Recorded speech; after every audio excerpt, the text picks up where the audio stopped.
নমস্কার বন্ধুরা, আমার ব্লগে সকলকে অনেক অনেক স্বাগত।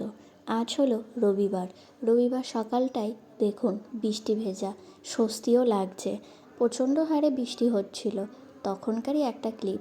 আজ অনেক সকালেই উঠে সমস্ত যা মার হাতে হাতে কাজ করা দরকার আমার সমস্ত কাজ হয়ে গেছে।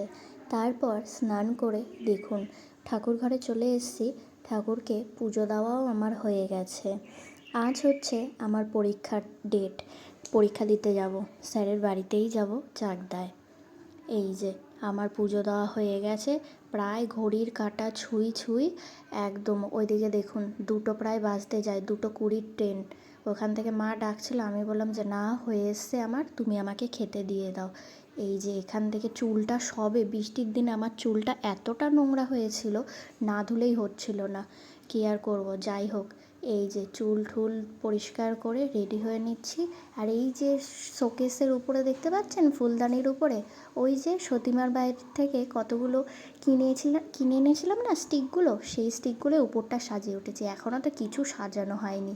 যাই হোক, একবার ঘরে ঢুকে পড়েছি, ঠিক আস্তে আস্তে সব সাজানো হয়ে যাবে। ঘরে ঢোকাটাই তো একটা বড় সমস্যা বলুন।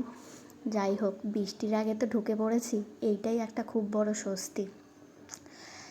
এই দেখুন চুলটা যতই করছে, আমি ভাবছি উপর দিকে তাকিয়ে যে কি করে চুলটাকে শোকাবো, এতটা দূর যাব ভেজা চুলটা নিয়ে। যাই হোক, আমার একটা বড় হেয়ার ড্রায়ার আছে, সেই বড় হেয়ার ড্রায়ারটা আপনাদেরকে দেখাবো।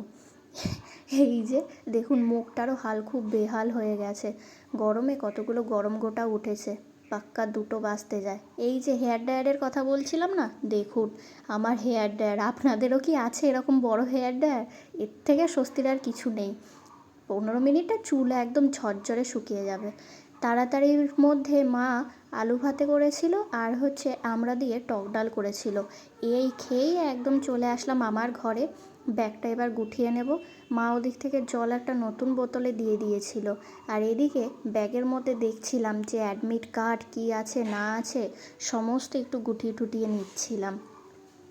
এই যে ছাতাটা এখানে রাখলাম, আগে বইগুলো ঢুকিয়ে নিই। 4টে পেপার আজকে হবে, 4টে পেপারেরই নোটসগুলো একদম নিয়ে নিচ্ছি। তারপর ওই যে বাবার দেওয়া পেন, পার্স অবশ্যই এখন ব্যাগে ঢুকিয়ে নিলাম মনে করে।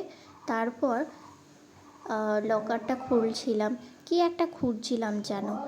যাই হোক, সমস্ত কিছু নিয়ে একটা চাপা টেনশানও মনের ভিতর চলছিল যে কি হবে, পরীক্ষাটা কেমন করে হবে।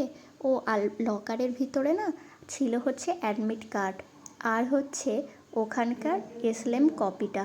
এই দুটো নিয়েই স্যারের কাছে একদম সঠিক টাইমে চলে যাচ্ছিলাম। ট্রেন পারফেক্ট টাইমে চলে এসেছিলো, আর ওদিকে ভিডিও করা হয়নি।